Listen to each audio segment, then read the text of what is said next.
Alright my friends, welcome back. It is time for another Motorweek Retro Review reaction. This week it is something a little bit different.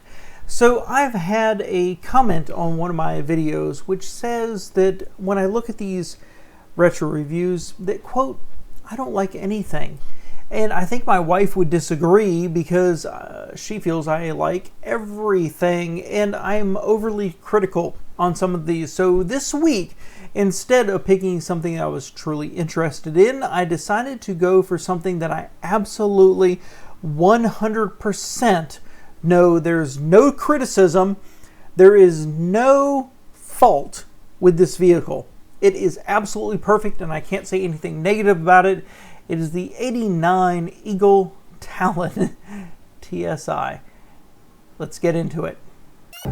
Well, hello and welcome again to Motorweek 89. We're glad to have you with us. If you've ever accelerated hard in a front drive car and had the steering wheel pulled out of your hand, then you've experienced the condition known as torque steer. It's a common characteristic of front drivers, especially the hotter ones like this Plymouth Laser.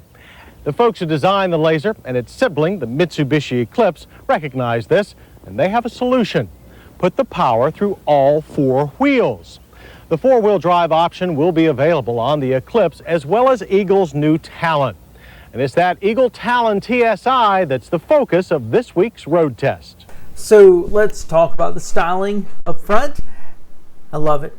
I love almost everything about it. I love the pop-up headlights. I love the narrow lights up front. I love the two-door styling and that little wing that's built into the third quarter panel. I love this car. I really do. I had a friend who had a Mitsubishi Eclipse, as I recall, turbocharged, all-wheel drive, and sure, the turbocharging was kind of an on-off, but man, it was a fun car to drive. It was unbelievable. I'm very positive about where this is going, but exterior-wise, I like this car. I like this car a lot. If you've been following the Chrysler-Mitsubishi Diamond Star partnership, you know that the Eagle Talon is the third version of this handsome sport coupe that the two companies have released. But while last, it's hardly the least impressive. That's evident by the TSI's aggressive styling, which is similar to that of its all-wheel drive sibling, the Mitsubishi Eclipse GSX. From a deep chin spoiler with its cavernous air scoop to the slickly upturned tail, the Talon TSI loudly states its high-performance leanings. And I will say I love the rear end of this car. I like how the quarter panel here melds into the spoiler with that full-length light bar, right? I really like this car. I don't know. I think there's a few improvements I would make, but they're minor. Overall, perfect. Absolutely perfect. Even the turbine-style alloy wheels look designed to go fast. Less evident is the Talon's all-wheel drive system. It uses a viscous coupling limited-slip rear differential. What that mouthful of words means in English is that the platform now has handling to match its styling. It was especially evident in our track test, where the all-wheel drive Talon exhibited the Audi Quattro-like cornering behavior that so many manufacturers have tried and failed to emulate. The two-wheel drive car's front plow is still there, but the tail now stays firmly planted. Stability is the key word in the TSI's handling. Much of the credit goes to the independent rear suspension that comes only with the all-wheel drive system. Our only real complaint is a power steering pump that loses its power when the wheel is cut hard. This newfound stability does have its price, but it's a very reasonable one. Final pricing had not been set when we tested the Talon, but sources at Eagle estimate that the TSI will start at $15,000. The all-wheel drive option will add $1,500. Even fully loaded, our Talon TSI's price tag shouldn't exceed $18,000. That easily undercuts most of the all-wheel drive competition. While we're comparing numbers, let's look at horsepower. The TSI's 2-liter dual overhead cam turbocharged 4-cylinder breathes through 16 valves to make 195 horses. That's 5 more than Toyota's Celica All-Track and 26 over Audi's new Quattro Coupe. It launches the all-wheel drive Talon from 0 to 60 in 6.5 seconds. The quarter mile ends in 15.2 seconds at 93 miles per hour, just slightly slower than the best we've managed in a two-wheel drive Diamond Star. So 6.5 seconds, that's no joke. And in fact, that's pretty strong by today's measurements, right? That's quick, guys. That's really quick. Very impressive, honestly. I'm curious to see more of what they say, but in the world of 1989 and what you've got available, including Preludes and things like that, because I drove one of these it was a Mitsubishi at the top spec trim, I am really, really impressed with them. Super grip, super powerful, really comfortable. And the numbers back it up. And gone is that front drive car's teeth-chattering torque steer and squealing tires. With all 4 tires gripping together, you have to work very hard to get any wheel spin at all. Close gear ratios and the 5-speed manual transmission keep the power flowing evenly, though the shifter in our test car had a rather notchy action. The extra traction and 300 pounds of drivetrain gives the Talon a sluggish feel off the line, but the excellent acceleration numbers show it to be just feel. There's plenty of feel in the brakes as well. 4 8.6-inch discs haul the car down from 60 miles per hour at an average distance of 121 feet. There's lots of feedback through the brake pedal, and stability is good. So let's stop there. So I have said on multiple of my more recent retro reviews that 115 is the magic number. And cars can hit 115, but there's a lot of drama about it. Wheels lock up, the car slides side to side, but did you see that? 120-ish linear feet, and it just stopped. Really, really impressive. The past experience has shown us that this platform's brakes can fade heavily when worked hard.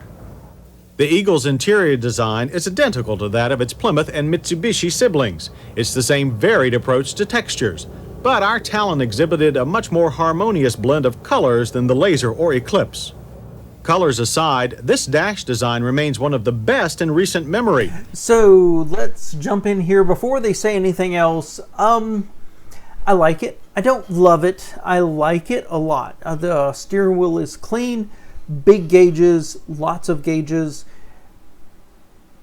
big controls for the HVAC and the radio down low, lots of buttons, lots of sliders. It's a little bit of a mess, right? They could do more, but the big controls are up top and they're relatively simple. The cowl oriented towards the driver, that makes sense for a two-door sports car.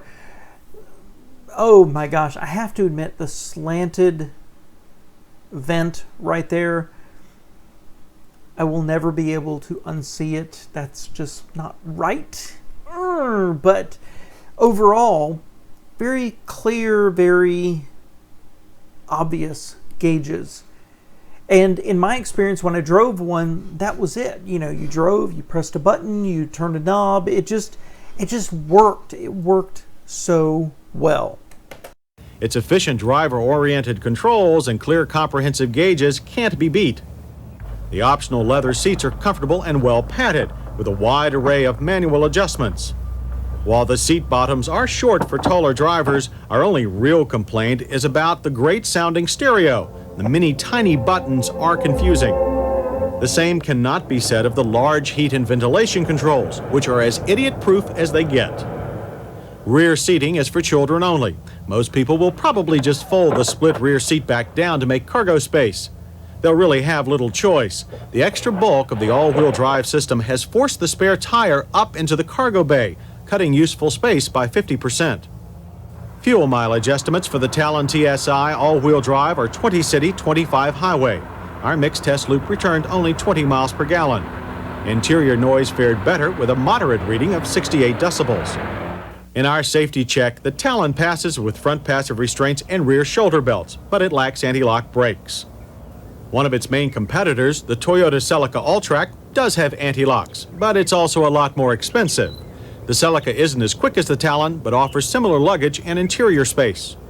The Subaru XT6 cost about the same as the Talon. It's a good deal slower to 60, and its sedan-like performance can't match the Eagle's pure sports car handling. Its quirky styling is also unlikely to appeal to those who like the Talon. On our list of hits, the Eagle Talon TSI all-wheel drive leads off with improved handling over its front drive relatives. All-wheel drive also means no more torque steer. We're also pleased with the excellent interior design, aggressive styling, and reasonable price range. Misses are minor: the reduced luggage space, mediocre fuel mileage, and inefficient radio controls. So, in total, the all-wheel drive Talon TSI ends up offering much more than the rest of its Chrysler-Mitsubishi clan. The addition of all-wheel drive cures the platform's handling problems without driving the price out of sight. That's quite an accomplishment for any car company, let alone two companies working from opposite ends of a huge trade deficit. It points to a bright future for the Talon and its siblings, as well as the Chrysler-Mitsubishi Diamond Star partnership that created them, and once again shows that the last can come first. Interesting. Very positive, I felt. And I tend to agree. You know, the Prelude was great. The Celica was great. But this, I think, is an underappreciated car for what it truly offered. And I think it's because it was diluted through the Dodge and Eagle and Plymouth brands. If Mitsubishi had just offered this product, or maybe just Eagle, I think it would have had a little bit more respect, honestly. The interior was comfortable to sit in for not just tooling around town, but also for longer tours, right? More GT level tours. The interior was easily laid out, easy to work. It was plastic, okay? But it was simple to work. The transmission was, okay, they said notchy. That's fine. It's good. It's very good. But the engine and the transmission together, it was an amazing car. It was so strong. It was so powerful. But it did have a little bit of an on-off capability, right? It was a little like sluggish. Bam! You've got power. And it was a little scary, as a matter of fact. But then the four-wheel drive system was there to tame it and keep you out of the ditch. I know that from personal experience. This is a fantastic car. I really, from the 80s, early 90s, I really love this car and really respect it. It was so powerful, so strong, and unbelievably reliable, in my opinion, and those of who I know had one. Little underappreciated, honestly. I think the Prelude and the Celica got a lot of the notoriety, but this Mitsubishi, I think this is right up there with the best of what they offered. They just didn't get any notoriety for it. It's a strong engine, strong transmission, strong all-wheel drive system. It handled great. It rode fine. It rode wonderful. It was so incredible. And people have just forgotten about it. Let me know what you think below, guys.